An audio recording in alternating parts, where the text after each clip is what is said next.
Добар ден и од мене. Ова се минути за седма сила. Она што можам накратко да го кажам за викендот зад нас беше тоа викенд или денови на големите ичекувања. Првото беше дали Медена земја ќе добие Оскар, а второто дали ќе се постигне мнозинство за донесување на законот за јавно обвинителство. Првото ичекување изостана, значи Медена земја не доби Оскар, но постигна значителен успех кој што ќе влезе во аналите на македонското филмско производство и уметност, и ние не треба да се разочаруваме затоа што Медена земја светна меѓу најголемите во Холивуд. Што се однесува до постигнувањето политичко мнозинство или парламентарно мнозинство за донесување на законот за јавно обвинителство, се чини дека тоа е постигнато. Премиерот изгледа успе, односно председателот на СДСМ Зоран Заев, како што најави, веројатно успеа да најде мнозинство за донесување на овој закон. Денеска ќе говориме на оваа тема со моите колеги. Мира Костич, колешката Катесина Диновска, која што туку што влегува во студиото. Добар ден. И Кристина Атовска, нашата дежурна уредничка на денот и постојано присутна домаќинка во утрински брифинг. Здраво на сите. Додека микрофон имаш кај ти стави? Да. Спремна си за моје. Добро. Мира Костич, ти си најдолго го следиш работата на собранието. Тоа е општо познато, мислам. Да, познато. Значи, владата вчера доцна имаше седница и овој текст на закон го усвои, сега треба да оди во собраниска процедура. Почнува од денеска и треба да заврши до 12. Која е процедурата? Имајќи предвид дека председателот на собранието, Талат Џафери, рече дека он не сака да прави театар и дека ќе остави на дневен ред само ако е постигнат консензус и дека нема да дозволи да биде тоа некоја голема дебата. Како е регуларно процедурата? Кога почнува? Дали иде во комисиите? Кога ќе дојде на пленарна седница? Прво, сакам и јас да се придружам кон очекувањата за Медена земја и да кажам дека навистина е тоа еден голем успех што воопшто се најдоа во номинација. Така, и не треба да се разочаруваме. Нашите автори апсолутно нема место секој добар македонски за филм треба да добие разочарување. Оскар. Туку напротив, треба да бидеме горди што еден наш Така филм е. се нашол во едно такво друштво и во една таква компетиција. Уште ние во Европа да се најдеме како држава, политички би било добро. Се надевам, овој закон може ќе се надевам доколку продолжат еве ваквите реформи, реформските закони да се донесуваат и се разбира да се применуваат пред се, ќе најдеме и ние место во Европа, иако е тоа макотрпен процес, на сите ние тоа е многу јасно. Процедурата. Она што деловникот го пропишува, колку што јас вака напамет можам да се сетам, бидејќи треба сепак да се детално да се посочат членовите според кој, но процедурата е следна. Законот ќе оди по скратена постапка. Така. За да се донесе до 12 кога би требало парламентот да се самораспушти.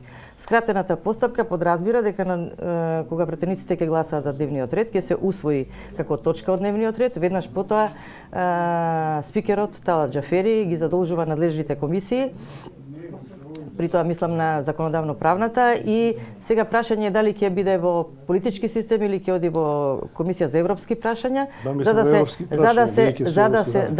со европско знаме, за да се скратат и роковите, да се оневозможи практично некоја дебата која што би можела да го закочи неговото донесување, и потоа веднаш оди на пленарна седница, односно на истата седница продолжува, кога ќе може да се поднесуваат амандмани само на веќе усвоени амандмани.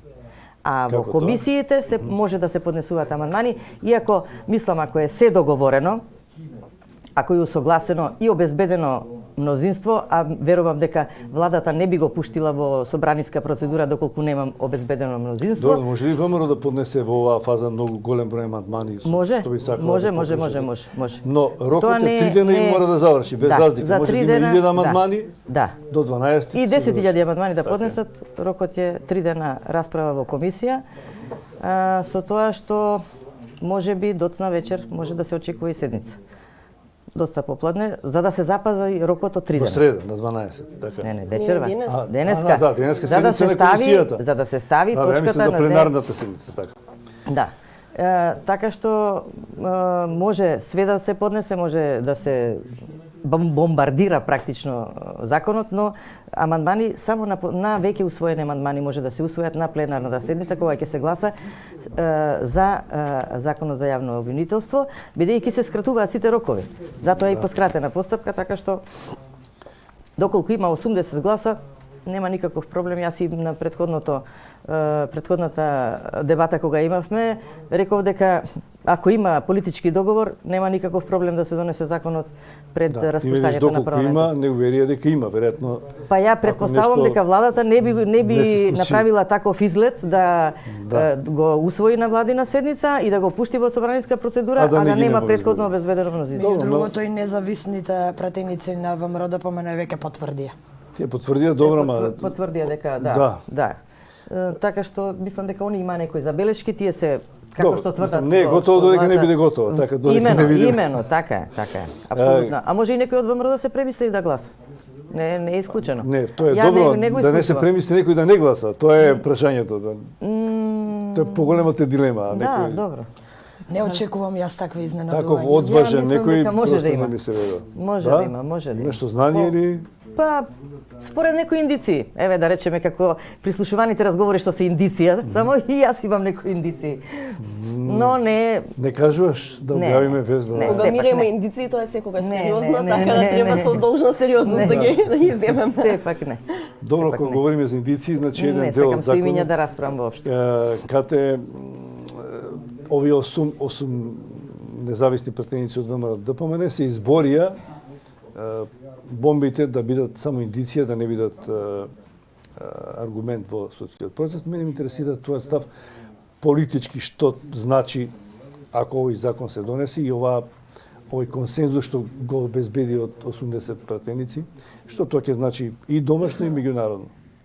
Да, кога сме кај индици, јас имам индици по разговори со обвинители дека не е тоа толку важно од аспект на крајниот резултат на истрага. Како ќе бидат третирани бомбите? Сега зборувам правно. Меѓутоа политички, тоа што вие го велите, Па мислам дека целата интенција беше и таа на некој начин да се бомбардира или да се торпедира политички целиот процес.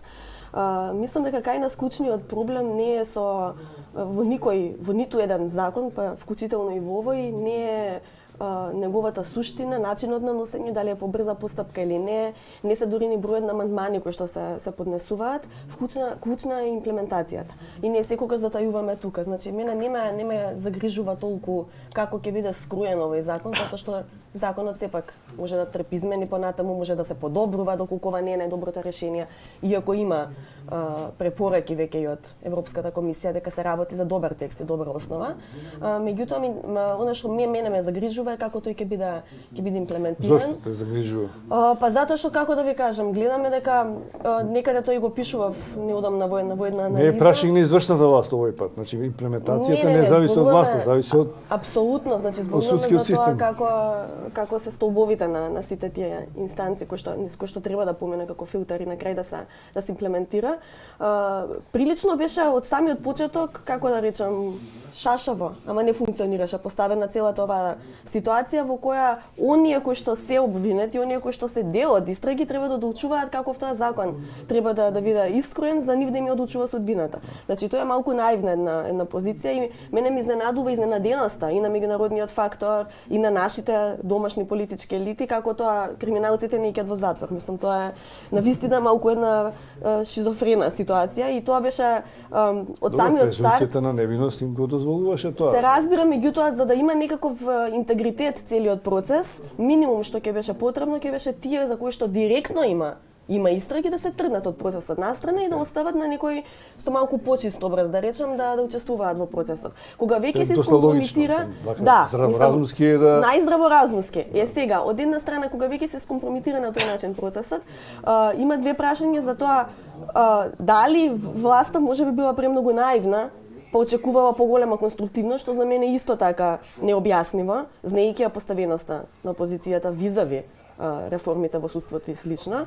Па тоа наметнува прашање колку па власта била искрена во она што значи вистинска борба со криминалот или корупција, или оставува простор за некаков, можеби, не знам, некаква игра и така натаму. Како и да, ќе се вратам на клучната поинта, ме загрижува имплементацијата, затоа што на вистина системот на неказнивост кој што функционира во држава 30 години, мислам дека е ред да се стави крај на тоа и дека овој народ конечно заслужува да види дека кога некој ќе направи злодело, кога ќе има прекршена процедура, закон, устав и така натаму, дека тој ќе одговара.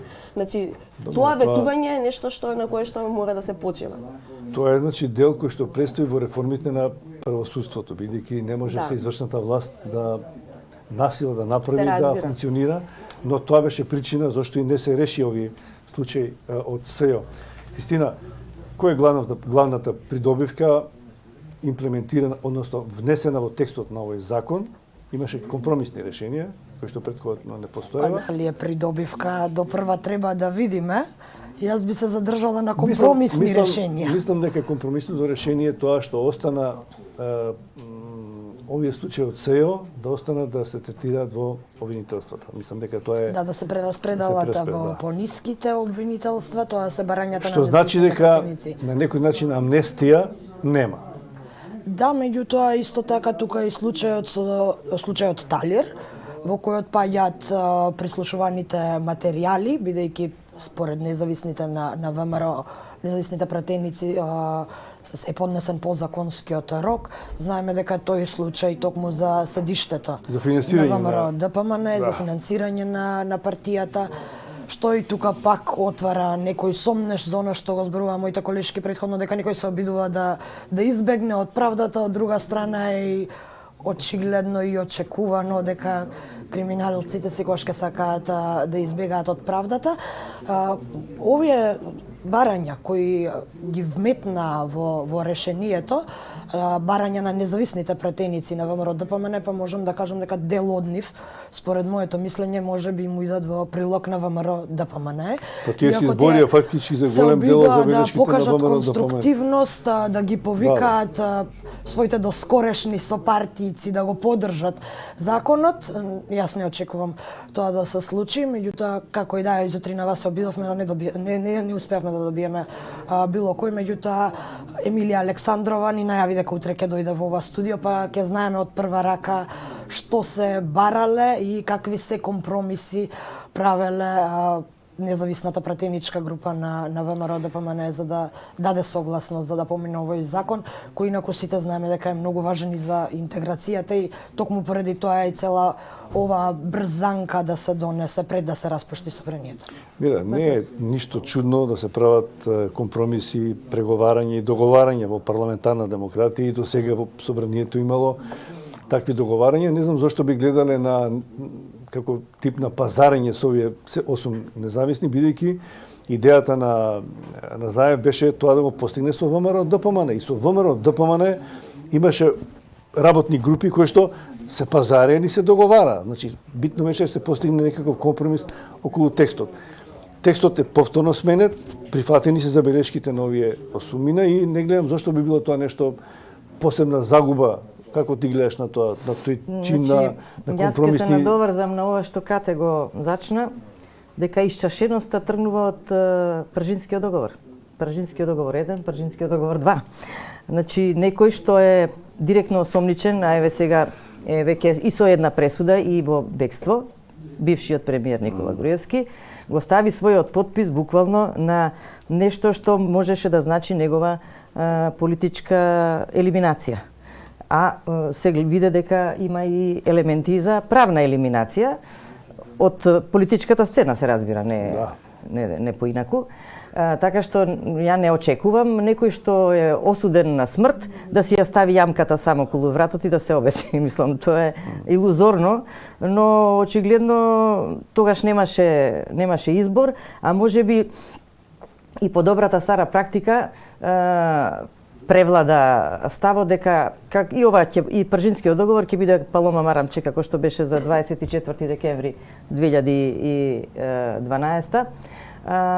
кога нели се случи тоа што се случи, првиот инцидент кога пратениците беа буквално исфрлени од салата пленарна, што првпат се случува во во собранието, мислам и новинарите нормално. Прво новинарите за да не се регистрира она што се случува нормално. Од тука тргна работата и веројатно мислеа дека и ова ќе помине така, бегло. Као, еве, постигнавме договор, подпишавме, ама ништо од тоа нема да се случи. Дотолку повеќе што, што и во старт, иако јавната обвинителка СЈО беа избрани со огромно мнозинство, негде 111 гласа, ми се чини дека беа колку се сеќавам, се правеа обструкции на стартот, на почетокот на работата на СЈО, од разбирливи причини, мислам, јас реков, екзистенцијална е, човечка е, приземна е причината зошто е се ова вака како што се случува во изминативе години. Во изминативе години од 2016. До крај тера таа теза до денеска, до самото неприфаќање на... Ама немаат избор. Немаат избор, грото пратеници, Мира. дозволи. Има, зашто немаат избор? Ако тие бараат расчистување во редовите на СДСМ, редно да се бари во своите редови, па не е целото ВМРО ДПМН. Јас не велам дека е целото ВМРО. Може да ги тргнат настана, како што вели кафе и да... Но, дозволете. Значи, тие што треба да гласаат, тие се пратеници, тие се во сала. Тие што се обвинети, што се под истрага, тие се во сала, тие треба да гласаат, луѓе. Мислам, за мене е многу сватливо ова. А иако него не велам дека го оправдувам, но сватливо е, разбирливо е. Не велам дека се сите, не велам дека се сите, но па дури во овие 8 теми не имаше. Првите редови се луѓе кои што се под директни обвиненија за одредени случаи што ги отвори СЈО. Така што не очекувам они да гласаат за собствена елиминација.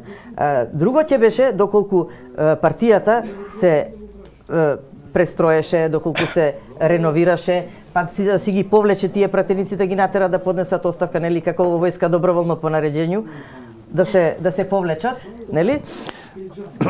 И да на нивно место да дојдат други пратеници од листата веќе која што ја добиле. Сега се избори со кои пратеници ќе оди ВМРО ДП? Со истите? Сега со кои пратеници ќе оди? Со старите борци кои што го заговара ова? Значи, ВМРО ДПМН е смета на победа на овие избори и можно е да се најдат и некои од нив на подолните позиции, затоа што треба на некој начин да си ги заштити своите членови. ВМРО е позната по тоа дека си ги штити своите членови и овие осумина, иако у прв момент беа анатемисани од централата, официјално, неофицијално се има меѓу нив добри контакти, тие и натаму се дружат со своите бивши колеги.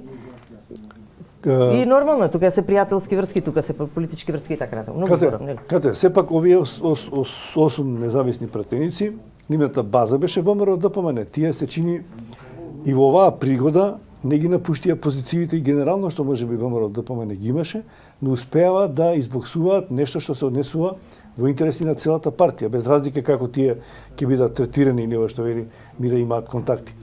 Сепак успеава да направат компромис со СДСМ, а СДСМ покажа, да речам сега, голема подготвеност за компромиси што некој ги оценува дека изгубила со тоа. Која е цената што СДСМ? Па нас не ни е многу важно дали СДСМ изгубила со големата подготвеност за компромиси, важно ни е дали државата ќе изгуби, затоа што е владеачка партија. И дали тие компромиси, цената за тие компромиси е она што се вели суштината на една правна држава. Како гледаш ти на ова, позитивно или негативно?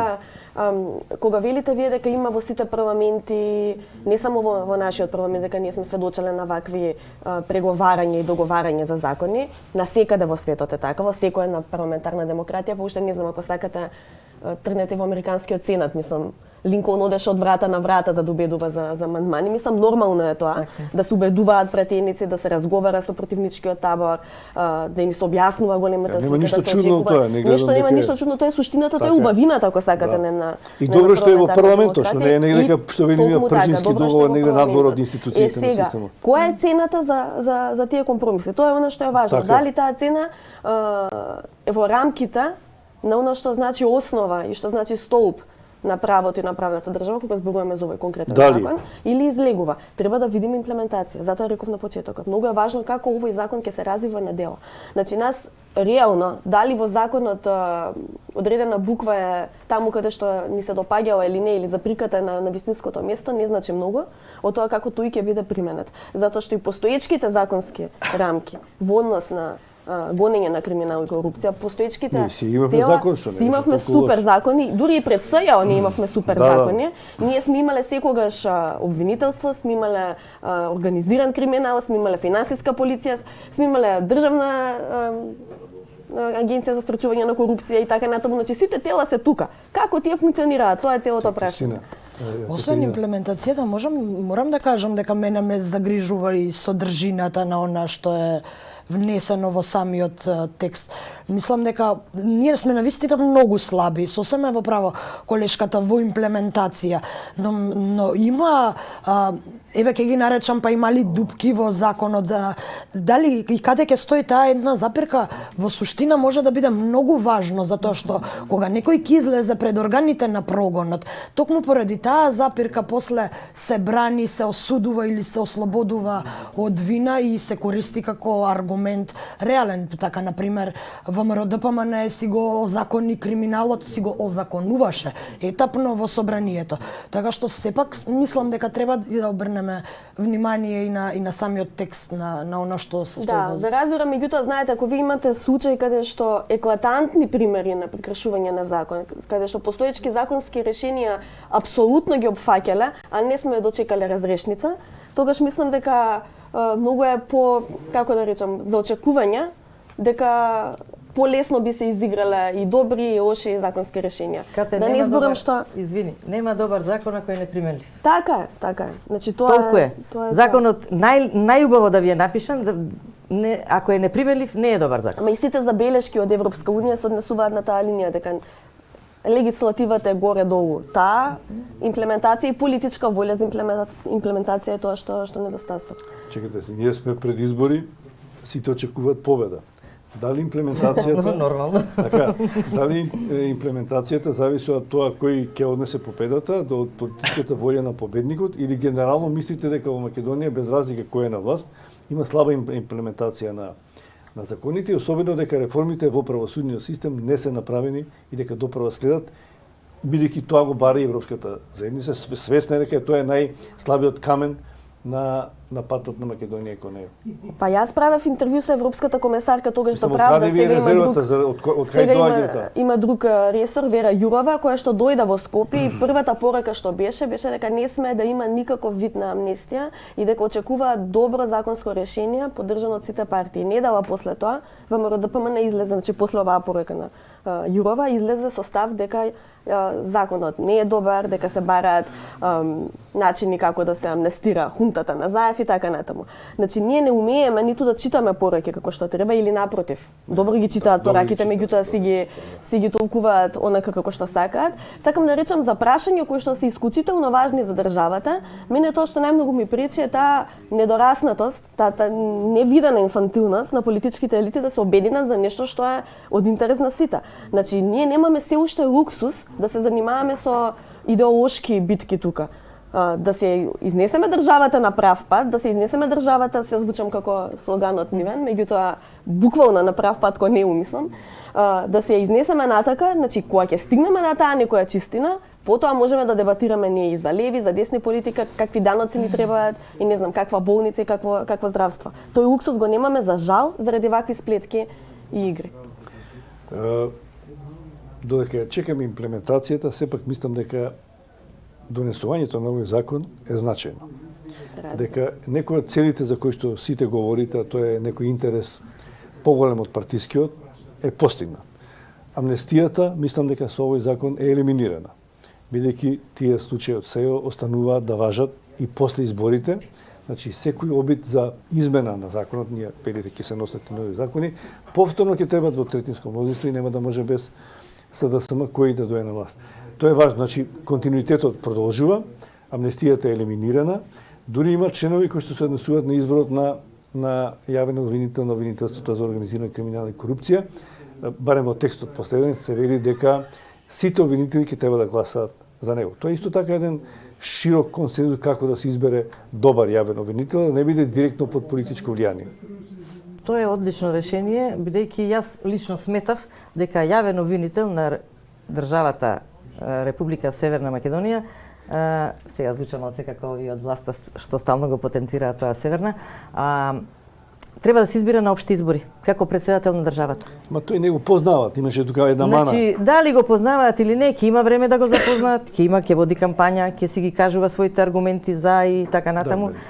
Значи тоа не. Другото е едно време е да почнат обвинителите да излегуваат на медиуми за јавноста подобро да ги знае. Затоа сметам и дека ова е добар предлог. Имено. И мене ми се допаѓа ако е тоа дека сите обвинители треба да гласаат во советот, нели, за него. Не сите обвинители воопшто.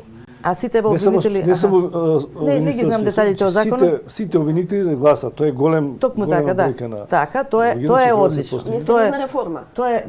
Тоа е одлично решение и е некаков пандан на ова што јас лично го сметав, бидејќи кој да го предложи од партиите, пак ќе биде политичка личност за која ќе треба некој да се изјаснува, вака е веќе сега и други некои компромисни решенија за кои што може сосема друго. Дека се прифатени амандманите на ДУИ, тоа е за употребата на албанскиот јазик во обвинителството и да стимнување на прагот за прием на обвинители за да можат да партиципираат и добро, ДУИ си води кампања. Знаете, ова е до компромис значи да не се лажеме.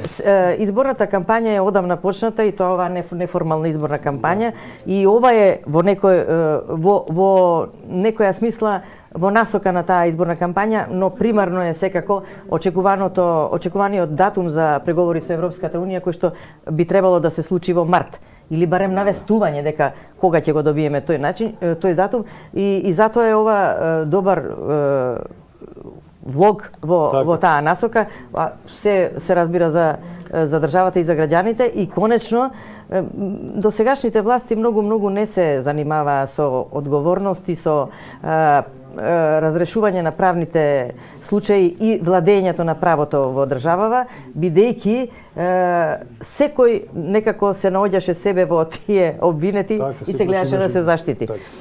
Кате, уште на крај, значи дома ќе почекаме веројатно на имплементацијата како ќе се одвива. Во овој момент беше потребен да се донесе овој закон, не толку нужен, можеше и без него, сепак можеби ќе се донесе до среда. Дали ќе биде задоволна меѓународната заедница од овој текст и од овој закон, што го донесовме пред изборите?